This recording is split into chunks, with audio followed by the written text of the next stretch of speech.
ताज्या बातम्यांसाठी महान करेला सबस्क्राइब करा आणि बेल आयकॉनला क्लिक करा।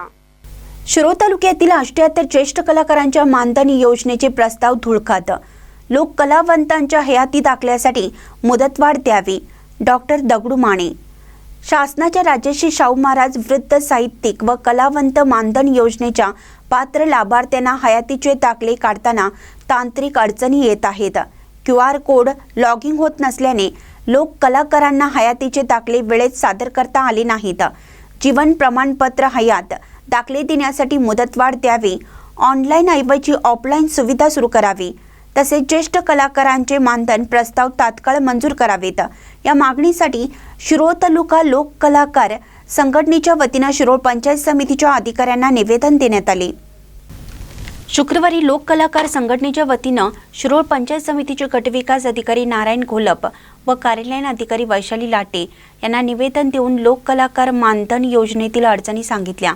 या शिष्टमंडळात लोक कलाकार राजेंद्र प्रधान, डॉक्टर दगडू माने, प्रताप बनकर, शिवाजी सूर्यवंशी, जगन्नाथ पाटील, विजयकुमार पवार, सुभाष कोळी, आप्पासू पाटील, नंदकुमार माळवते, शुकुंडा सुतार, नीलाबाई शिंदे, देवगोंडा पाटील, पंडित चुडमुंगे, पुंडलिक कोळी, उदय शिरोळकर यांच्यासह कीर्तनकार विक्रम महाराज बनकर, अनिल लोंडे, मल्हाप्पा चौगले, करण भगत आदी उपस्थित होते। यावेळी कलाकार डॉक्टर दगडू माने म्हणाले, शासनाच्या मानधन योजनेतील पात्र लाभार्थ्यांना मोबाईलद्वारे QR कोड ऑनलाईन करताना अडचणी येत असल्याने मार्च अखेर हयाती दाखल्यासाठी मुदतवाढ देण्याची गरज असून कलाकार मानधन प्रलंबित प्रस्ताव तात्काळ मंजूर करावेत अशी मागणी करून त्यांनी वयोवृद्ध कलाकारांच्या अडचणी सांगितल्या। गटविकास अधिकारी घोलप यांनी कलाकारांच्या अडचणींबाबत वरिष्ठांना तात्काळ कळवून सहकार्य केलं जाईल असं आश्वासन दिलं। महानकरी न्यूजसाठी महेश पवार, शिरोळ।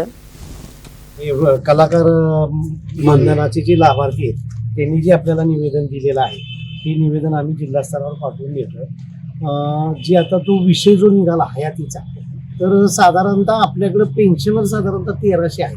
तर ते वर्षातून एकदा हयातीचा दाखला आपल्याला पुरस्कार त्याला वेगळं नव्यानं काय पत्र म्हणजे रेग्युलर पेन्शन आहे, म्हणजे माझे शिक्षक आहे आणि शिक्षकेतर कर्मचारी काय। त्यामुळं तुम्हाला ज्या ठिकाणी एखाद्या ग्रामसेवकाची किंवा कोणाची अडचण येत असेल माझ्याशी संपर्क साधा, त्याचा हयातीचा दाखला आपण मिळवून घेऊ। पण शासनाने आपण सांगितले आता ग्रामसेवक बी नको, तलाठी बी नको, आता डायरेक्ट ऑनलाईन तुमची हयाती दाखले द्या।